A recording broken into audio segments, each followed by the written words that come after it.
California. And when I started setting up our Zooms and our chapter studies, Steven was the first person that came to mind when I thought about doing the right thing.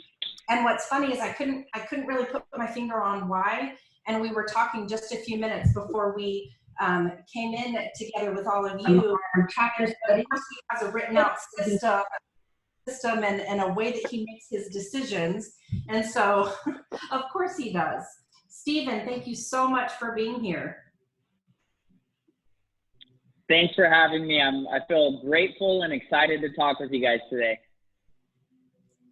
Awesome. So we're going to be talking about chapter 4, and we are going to talk just briefly about doing the right thing and about the impact of a lovely lady named Miss Lily Mae Tillman. Did you guys get to read through the chapter? Yeah. So Mo was a teacher, and then her husband got a different job and they moved to Edmond. There's a lot more details than this, and we're doing a little recap version. And she decided to go into real estate after having taken her exam a couple years prior. Her husband kind of tricked her into it because he saw that potential in her. And she didn't sell anything for a while, and she made a decision that if I sell 3 houses by this time, then I'm going to continue doing real estate. And if not, I'm going to go back into teaching. And so in the book, and last week, Heather told me that I have different page numbers. So there's like 2 different. So in chapter 4, she talks about it, and she talks, I'm just going to read it a little bit to you. So here's the deal, God. I want 3 solid transactions by the end of August or I'm out of here. How many of you can see Mo saying that? I knew that was pretty audacious of me and not very respectful, but I was serious. If this didn't happen, I would quit real estate and go back to the field of education. So weeks passed with no transactions and I was giving up hope. Then lo and behold, on August 27th, my only listing finally got sold, a glimmer of hope. On August 28th, I met a couple who wanted to buy a house and they found one right away. Now I had 2 solid deals and hope was beginning to rise in my heart. However, August 29th and August 30th came and went. When August 31st arrived, and now her deal was by the end of August, 3 transactions. I was discouraged again and mad at God. So I did what women do when they're frustrated. I put on my blue jeans and vacuumed the house. That's not what I do when I'm frustrated, by the way. Maybe I'm doing it wrong. Well, I worked off my disappointment. I said, God, how could you give me 2 transactions but not a 3rd?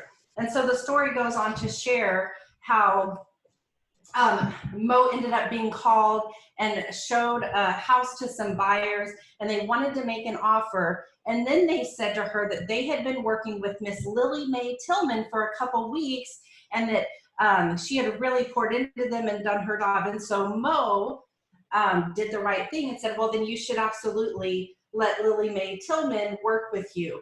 Well, little did Mo know, Lily Mae Tillman also did the right thing and said, no, you should absolutely buy the house with Mo. And so there, because Lily Mae Tillman did the right thing, Mo had her 3rd transaction, and now here we all are today in Keller Williams. So Steven, what is your big takeaway and aha around that story? My big takeaway and aha is, the quote that she says is, when you do the right thing, you can change a life. And I thought it was really interesting that, she was ready to quit. She was ready to give up.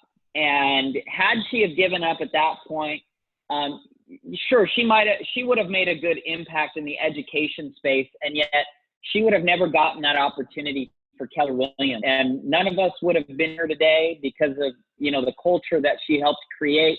So what Lily Mae Tillman did didn't just affect Mo, it affected Steven and Missy and Michael and Lee and Rachel and Mary and everyone else on this call. And can give a silent gratitude to Lily Mae Tillman because she did the right thing. And so I think that the mindset that we have to have is we have to recognize that when we do the right thing, it has this sort of spreading effect that we may not see until later on.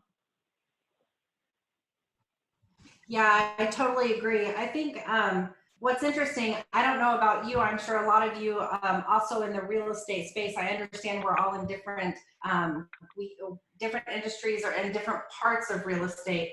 And those of you who have been in or are in production, how many of you have paid inspection fees, have paid different kinds of commissions because it was important that you do the right thing?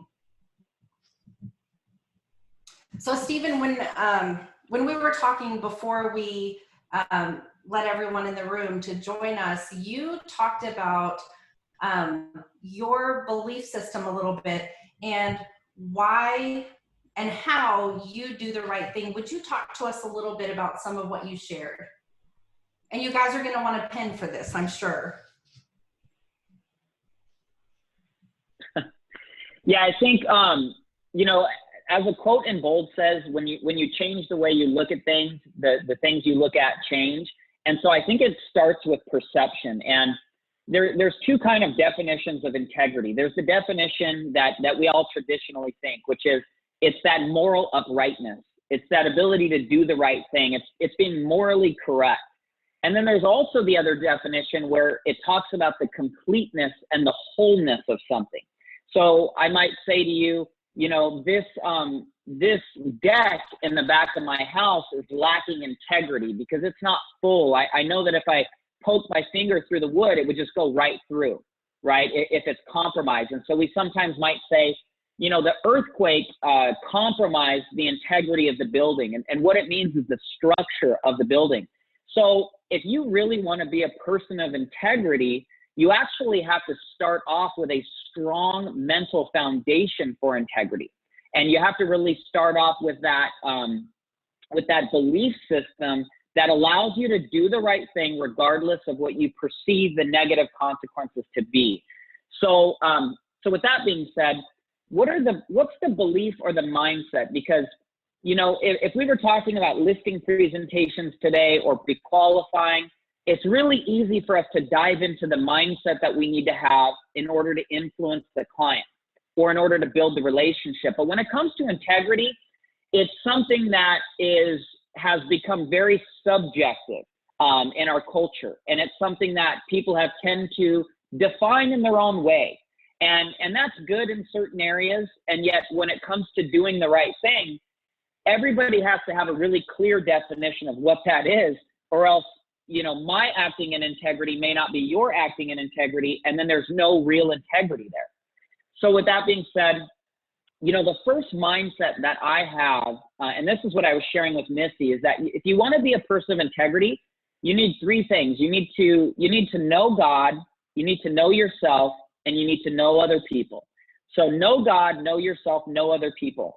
I really believe if I were to break down into a science and I were to say, these are the thoughts and beliefs that I have that lead me to making powerful decisions of integrity, the root belief would be that God is fair, that God is fair and just.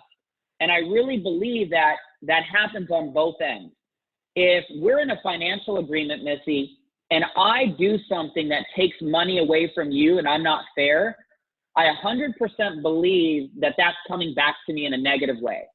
So I have that belief system that something bad's going to happen if I do the wrong thing. And that's a very kind of elementary belief system.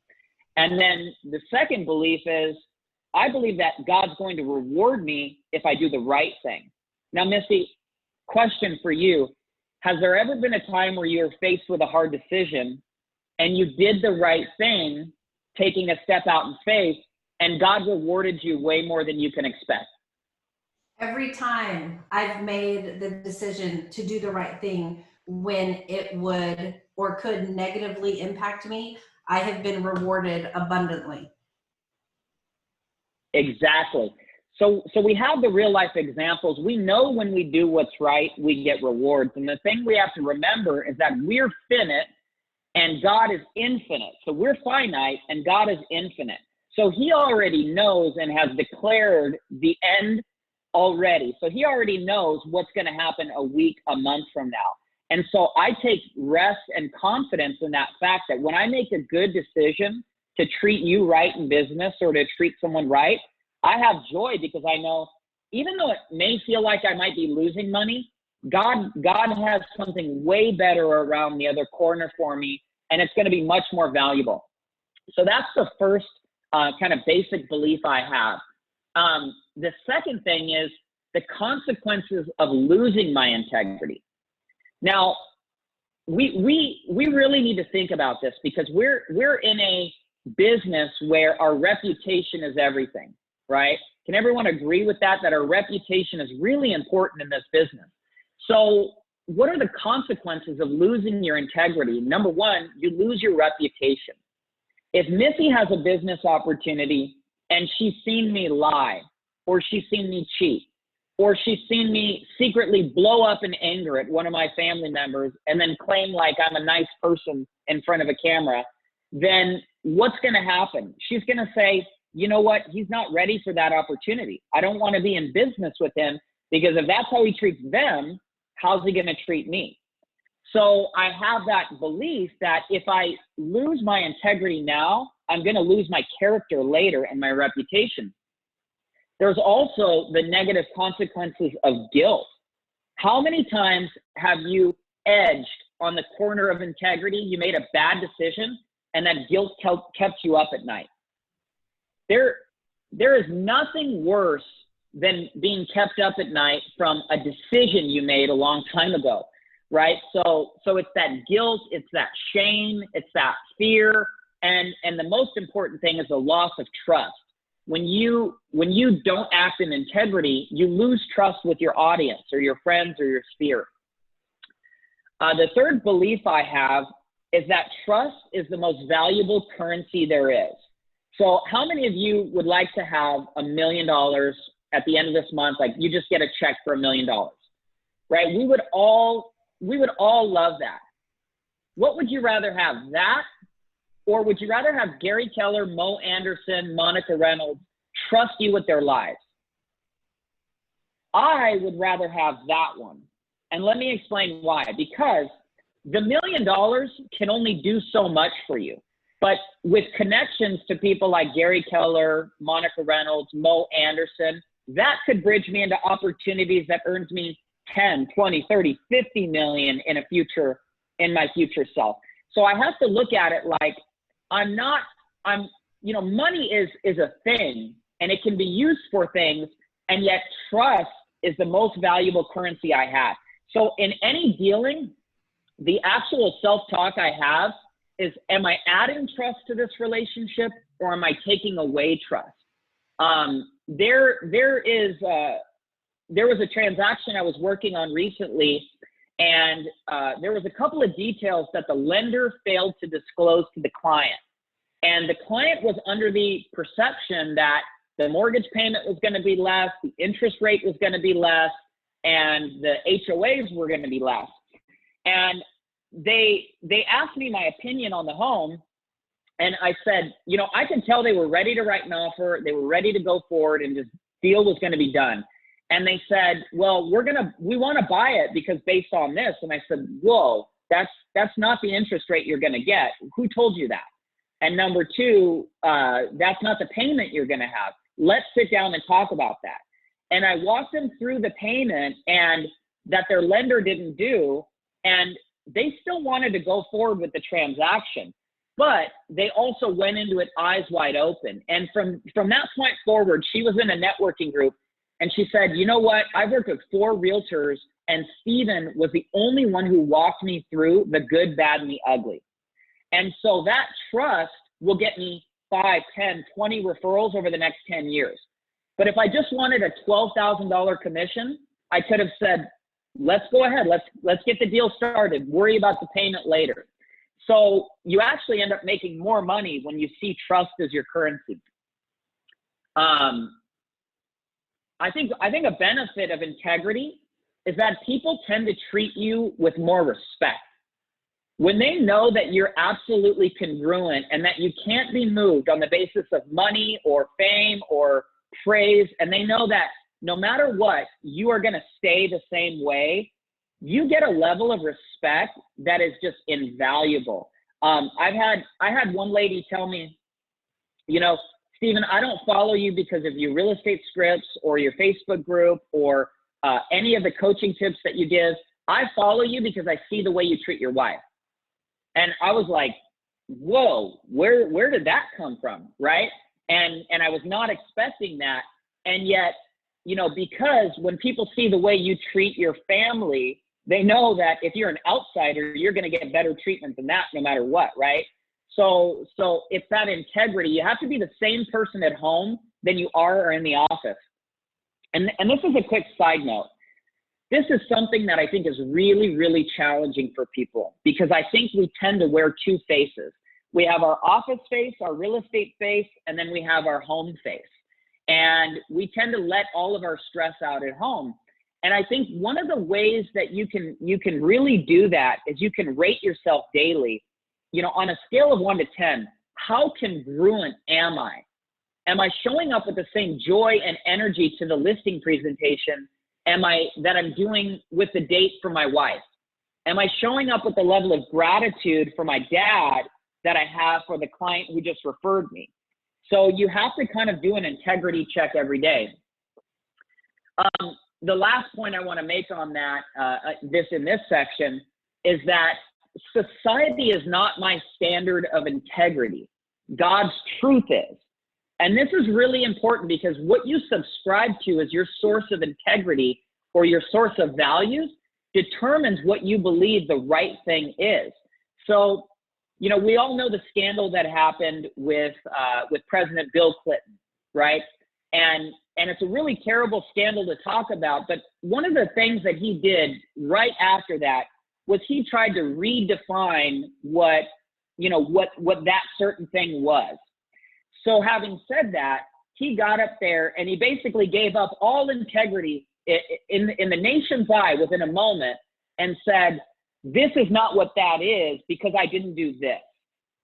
And what you realize is that society then redefined what being faithful to your spouse is. Here's what's being faithful to your spouse. You don't look at, talk to or touch another person in a way that is not totally appropriate, right? That's not totally in integrity. So I don't look at society as my standard. I look at God's truth as my standard, and I also look at common sense, right? And that at times will make you a very unpopular person. So you have to recognize, if you really want to be a person of integrity, recognize immediately that you are going to be probably the most least popular person in your sphere. You'll go through phases where you're very popular. And I may be going through a phase like that in certain parts of my career where a lot of people like the message I say. But if you watch my life and you track me 6 to 12 months from now, I might say things that are antithetical to the culture's way of talking, because I believe in what I'm doing regardless of what other people say, right? Unless they have a logical argument. So with that being said, recognize that sometimes when you are the voice of truth, you know, Christ, for example, right? You're going to be the voice of truth. A lot of times you're not going to be liked. And that's something you have to come to terms with. And you have to love yourself enough to say, I'm okay if other people don't like me, as long as I know that I spoke the truth and I was loving and caring and kind to those around me. Yeah, that's the point on the mindset. Well, and one thing that's coming to mind as you're talking about this is, you know, in the previous chapters, we're talking about following your dream and finding your voice and all these things. And they are just intrinsic. They are in us. They're in our DNA. I feel like integrity and doing the right thing is also in there. And part of that I know is Holy Spirit in me. I'm a Christian. I'm a believer. And there's this niggling thing that happens. And when I have a decision to make, and I start justifying or weighing my options and then looking at the consequences and looking, that is my signal to choose the thing that benefits me the least. And that's not a hard and fast rule yet. It's my signal that, whoa, sister, you're flirting with some interesting things. And I work to choose the gracious outcome for the other person every time, because I've been on the receiving end of some of those Lily Mae Tillman type events as well, where, you know what, Lily Mae, you totally could have taken that to sale, and yet you gave it to me. And I feel like integrity is also internal a little bit too. Yeah, and I think where integrity comes up is not in the easy decisions. It comes up in the decisions where it costs you something.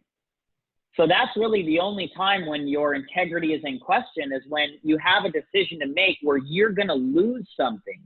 And it's that mindset of the person who doesn't keep their integrity focuses on what they're losing. And the person who does keep integrity focuses on, what am I gaining? I'm gaining a reputation. I'm gaining trust. I'm gaining happiness. And having said that, you know, that's where it really comes up, and that's where your character shows, is those difficult decisions. I totally agree. Guys, we've got about 5 more minutes.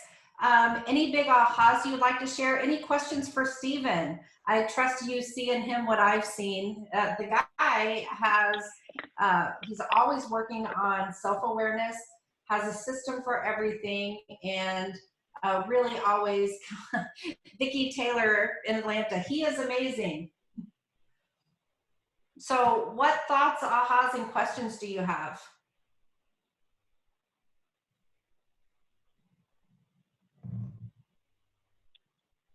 Not all at once. Donna Arve in the Facebook group says that trust is the most valuable asset that you have. That's one of her takeaways. Yeah. On our team, we talk quite a bit about our kind of motto is character over commission every time. And I think it's so important. And when, oh, where's Leilani? I'm unmuting you. So what do you think about that? Leilani, what do you think about that? I liked it. Yeah. Is it weird to see a bunch of grown-ups talking about this? Is it weird to hear grown-ups talking about this? Yes. Did you know this is what we do when you're at school? We talk about honesty and doing the right thing. Yeah. No. This was a great lesson. Thank you, Steven. I mean, it was define actions, God's truth. Don't let society define you. It's so nice, you know, these are the things that I tell her all the time. But to hear somebody other than your mom say it, Yeah. really. I muted you because you're cutting out and I could barely hear you. Do you mind typing a little bit and I'll read that, what you were saying? Steven, we've got time for 1 or 2 more questions or ahas, and then we'll close out. Are you guys enjoying these books so far, this book so far, the chapters? It's interesting how transformative some of these things are, and especially the momentum builders in the back of each chapter. As a high D, I love these bullet points. And I confess that when I first picked up the book, I flipped through and I was like, man, these are really short chapters. And they're like, oh, look, all I have to do is look at this. Although I've actually read the book several times. Anything else? Stephanie says, I'm loving this. Vicki Zinker, I loved where you said someone followed you because of the way you treat your wife. Yeah,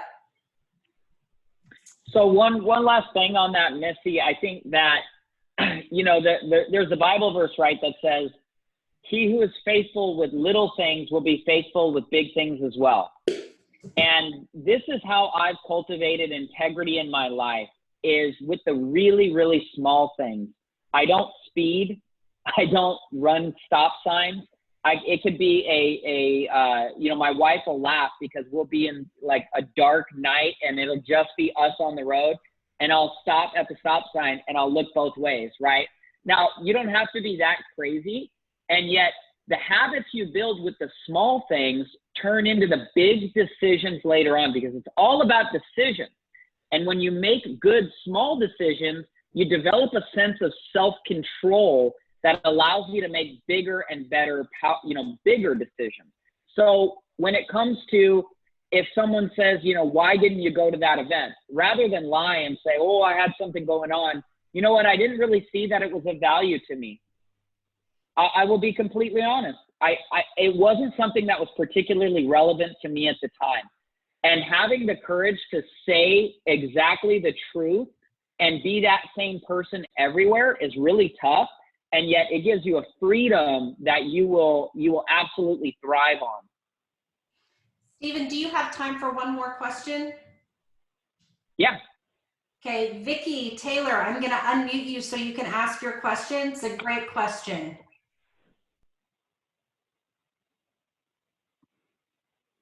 She's muted still.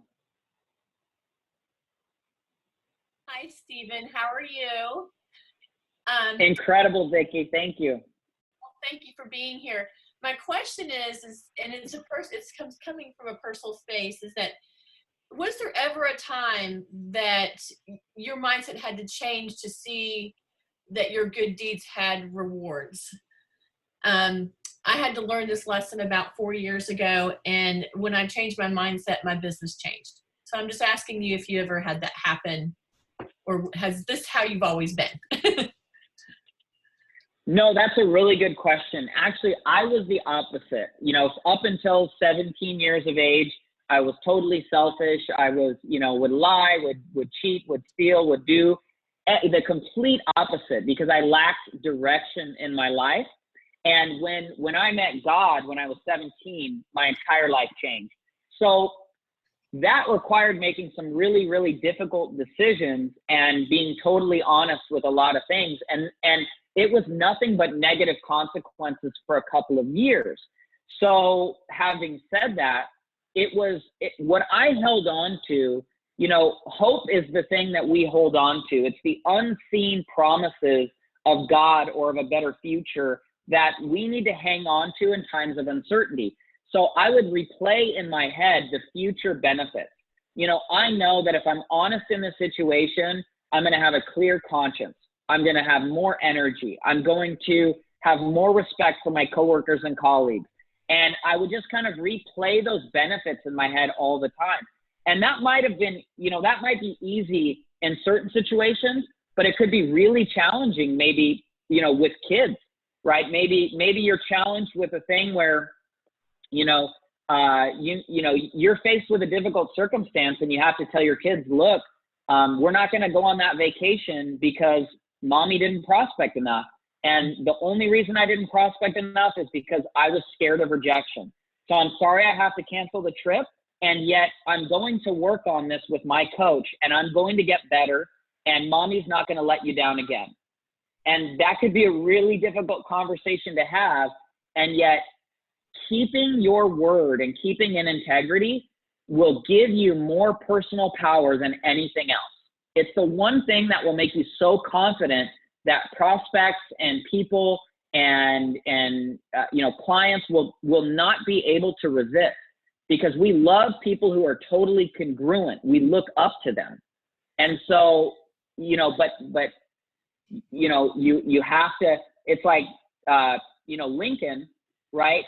He came in to be a president, and then he went to go and free the slaves, and he was not popular for that. And it ended up starting a war, right? But what are the future benefits? Well, a free country where we can all stand united and happy together, not, no judgment on race, color, religion, relationship status. because of the decisions he made. Thank you. All right, guys. Well, thank you, Steven, so much for being here. You can find Steven Hurd on Facebook, and I really look forward to diving into the next one. So the next one is also going to be, it's interesting that we talked about this one this time. The next one, we're going to have James Hurd here, and we're going to be talking about keeping the faith. Also something that's easy to do when times are easy and not as easy to do when times are not so great. So guys, friends, thank you so much for being here. And Steven, thank you so much for pouring into us and sharing your belief system. I know that it's not always easy to be so vulnerable and transparent, and I love you even more for it. Thank you for sharing. Thank you, everyone. Have a good day. Thank you. Bye.